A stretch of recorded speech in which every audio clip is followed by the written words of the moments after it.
de conviction aux idées percutantes. Moi, ça me choque tellement. Des opinions aiguisées. On tolère ça parce qu'on n'a pas les ressources pour faire les enquêtes. Des idées tranchantes. Mais est-ce que c'est normal qu'on accepte ça? Karine Gagnon. La vice-première ministre des Transports, Geneviève Guilbeault, qui encore une fois met son gouvernement dans l'embarras avec ses propres médias sociaux sur lesquels on voit des photos où elle n'est pas attachée. Ça s'appelle tirer un peu dans son propre but. Karine Gagnon, chroniqueuse politique au Journal de Montréal et au Journal de Québec et directrice adjointe de l'information au Journal de Québec. Quelque chose me dit que tu vas avoir bien des affaires à me dire là-dessus aujourd'hui. Effectivement. Souvent, je me questionne, Marie, sur l'utilisation des réseaux sociaux par nos politiciens et politiciennes. Je trouve des fois qu'il y en a qui poussent le bouchon loin, trop loin à mon goût. Tu sais, je trouve que ça fait, à un moment donné, pas sérieux. Puis je trouve qu'on devrait limiter les publications personnelles. Bon, tu sais, Mme Guilbeault, on la voit beaucoup avec ses enfants. Elle publie énormément, là, je sais pas si tu la suis, là, mais sur les réseaux sociaux.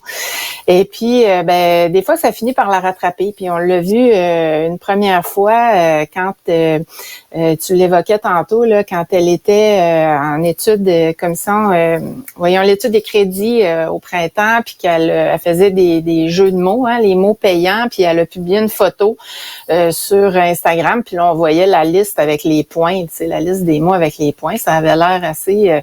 ça manquait de respect. En fait, je trouvais, là, moi, j'avais écrit un papier d'ailleurs là-dessus parce que, tu sais, les gens de l'opposition qui se préparent pour poser des questions, j'ai assisté souvent là à ces études de crédit-là, puis ils travaillent fort, puis ils prennent l'exercice au sérieux. Puis oui, il y en a qui disent que c'est pas l'exercice le plus palpitant au monde, mais là, je pense que si on est rendu qu'on, tu sais, on prend pas ça au sérieux quand même, je trouve pas ça fort, là. Donc, je trouvais que ça manquait de respect, ça manquait de sérieux, ça manquait de maturité. Mais tu dis là, palpitant, oui et non. Là. C'est vrai que quand tu regardes ça de l'extérieur, c'est parce que c'est long, là. Tu sais, je veux dire, moi, j'en ai fait, là, et comme ministre, et comme porte-parole à l'opposition, des centaines d'heures de crédit. C'est sûr que là, si tu t'assois puis tu penses que tu vas regarder un téléroman palpitant, ça peut être très, très, très, très plate à regarder, mais quand tu es dans l'exercice, tu as une responsabilité tant quand tu sais d'avoir lu les crédits budgétaires du ministre, d'avoir fait ta job, tu sais, ça fait partie de la job de législateur, d'élu aussi, puis de questionner le ministre sur sa reddition de comptes.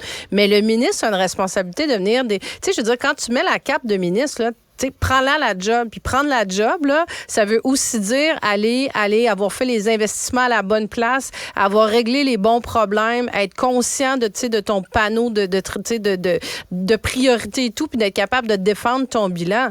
T'es pas censé t'asseoir puis niaiser là, pendant que tu fais tes crédits parlementaires. T'es censé être super préparé, super engagé, puis engagé dans la discussion, par respect pour les collègues qui sont en face aussi. Là. Non, moi, l'affaire des mots, là, je trouvais que ça faisait très... tu sais, c'est drôle là, quand t'es dans un... Je sais pas, en tout cas, j'allais dire quand t'as 20 ans, là, c'est peut-être drôle, là, ou dans un cours au secondaire où tu te dis, je vais essayer de placer le mot marsupilami sans que le prof le voie, là, mais je trouve qu'à l'Assemblée nationale, c'était moins ça, là. Alors, ça avait pas sa place du tout, c'était pas chic. Puis tu sais, encore là, on pouvait se dire bon, c'est fait prendre, c'est un peu anecdotique. Moi, je trouve pas là, mais c'est un argument qui m'a été avancé par certaines personnes. Moi, j'étais pas d'accord, mais reste que là, ce deuxième incident-là, tu sais, Mme Guilbeault est sortie en s'excusant ce matin, sur le fait qu'elle portait pas la ceinture sur plusieurs photos qu'elle a publiées sur les réseaux sociaux, mais en même temps, on dirait qu'elle minimisait en disant c'était 4-5 photos, tu sais, si on fait un calcul statistique, c'est pas tant, mais écoute bien, là, tu sais, on n'a pas, elle a pas mis des photos de chaque déplacement non plus, donc ça se pourrait-tu que ça arrive souvent qu'elle porte pas la ceinture, tu sais, alors qu'elle a été ministre de la Sécurité publique, là, elle est ministre des Transports, puis elle a dévoilé la semaine passée tout un plan sur la sécurité routière.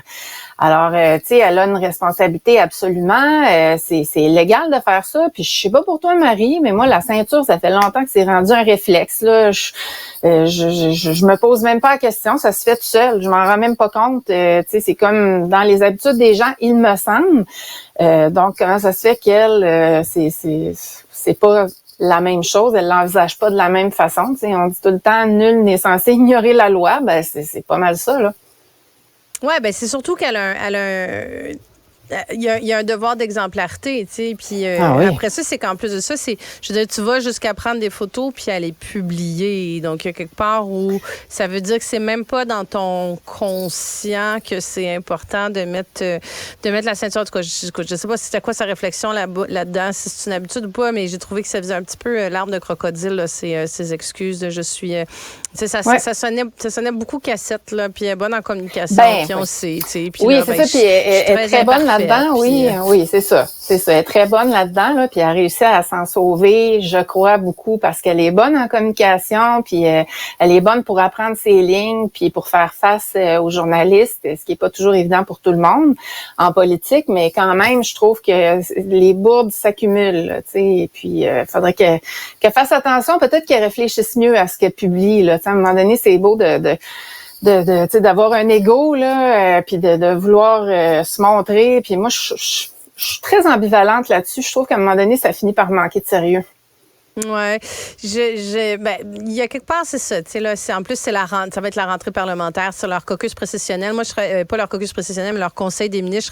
Je serais vraiment pas surprise qu'il y ait un petit mémo qui a été envoyé à tous les députés, à tous les ministres là, puis que ça, en fait, qu'il y a eu cette discussion là au conseil des ministres en rappelant de s'attacher dans la voiture de fonction parce que elle est certainement pas la seule, Karine, certainement pas. Comme tu sais, je faisais le parallèle tout à l'heure dans une discussion, comme plein de gens ne s'attachent pas quand ils entrent dans un taxi à l'arrière. Parce que je veux dire, si on faisait un vox pop sur la rue, il y en a qui s'attachent, puis il y en a qui s'attachent pas dans un taxi. Là, je sais pas, je pourrais pas l'expliquer pour quelle raison, mais je suis convaincue qu'elle est pas la seule membre du Conseil des ministres. C'est juste que bon, ça n'a peut-être pas été fut de sa part de mettre des photos où elle l'affichait là.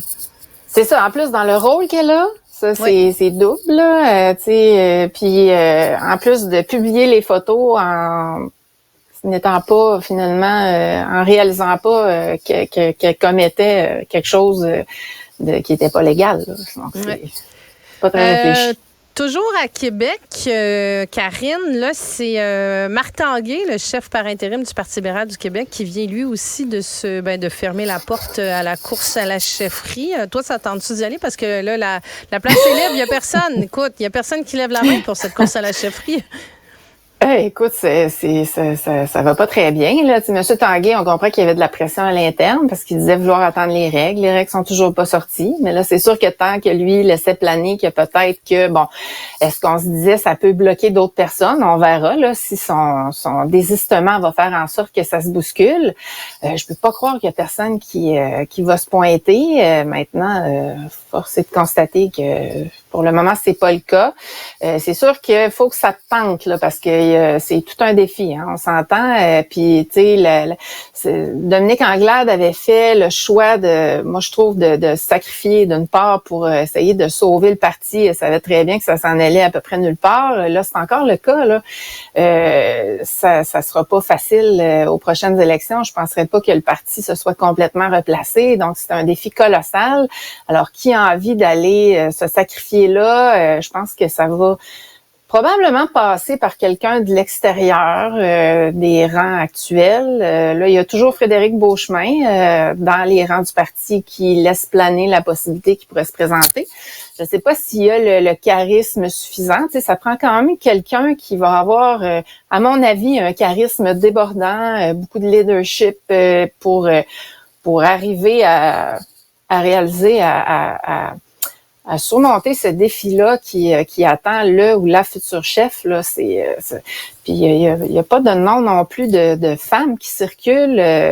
Parce que celle qu'on nommait, dont Marois Risky n'est pas intéressée, puis j'en ai pas entendu d'autres. Là, donc je sais pas trop où ça s'en va, mais ça serait quand même épouvantable qu'il n'y ait pas de course à la chefferie en quelque part là, vu l'état du parti. On le disait cette semaine. Ce que ça veut dire à l'heure actuelle, c'est que ça ouvre la porte un peu à n'importe qui pour se présenter. Puis tu sais, ce qui est très particulier là-dedans, c'est que moi, en tout cas, quand j'ai lu les révélations ce matin de Radio-Canada là, sur des députés anonymes du caucus là, qui émettaient leur malaise, là, écoute, le caucus du PLQ, il est macrophage. Là, il s'auto-bouffe. Ils s'auto-bouffent. Ça fait longtemps qu'on sait que c'est très toxique à l'interne. Ça continue de l'être. Puis là, tu t'en vas. Écoute, c'est pas comme si ça pleuvait, justement, les candidats qui veulent à la chefferie. Donc, tu mets de la pression sur ton chef par intérim qui, tu sais, moi, je le vois pas l'enjeu à l'heure actuelle, là, qui est annoncé ou pas qui allait. C'est pas comme s'il allait chercher une bien grande visibilité, là, Marc Tanguay, là, en ce moment. Là, c'est pas comme si ça lui donnait tant d'avance que ça, puis qu'il était porté au nu par les militants. Puis, non, il sortait premier, mais tu sais, c'était assez divisé, là. Disons qu'il n'y a pas de nom qui ressort, là. Non, absolument pas. Puis là, les règles sont pas connues, les balises sont pas connues. Ça va venir juste à l'automne. Moi, je pense que c'est normal. C'est pas normal que le parti attende aussi longtemps parce que justement, ça crée un vide, puis ça crée aucun engouement. Mais c'est normal que les candidats se disent quand je vais savoir tu sais, je vais attendre de savoir dans quoi je m'embarque, tu sais. Donc, c'est comme si le caucus est en train de s'auto-bouffer sur tout ce qui pourrait avoir tu sais, ce qui pourrait créer. Oui, on veut une course, mais dès qu'il y en a un qui pourrait potentiellement se présenter, bon, ils mettent le bâton dans les roues, là. Imagine les conséquences de ça pour l'élection partielle dans Jean Talon. Est-ce que tu aimerais ça, toi, être la candidate du Parti libéral, tu sais, que le parti, les uns après les autres, ils se désistent, là. Tu sais, déjà que c'est pas facile parce qu'il n'y a pas de chef. C'est pas de bon augure pour sa campagne, quoique, tu sais, il n'y a pas beaucoup d'espoir non plus, on s'entend, là, quand on voit les résultats dans les sondages. Nonobstant sa feuille de route ou son parcours, elle risque probablement effectivement de faire le pire score du Parti libéral du Québec dans Jean Talon, dans les 100 depuis la création de ce parti. Karine Gagnon, chroniqueuse politique au Journal de Montréal et au Journal de Québec et directrice adjointe de l'information au Journal de Québec. Merci beaucoup. Merci, Marie. Et c'est ce qui conclut notre épisode d'aujourd'hui. Je vous remercie beaucoup d'avoir été à l'écoute et je vous dis à très bientôt.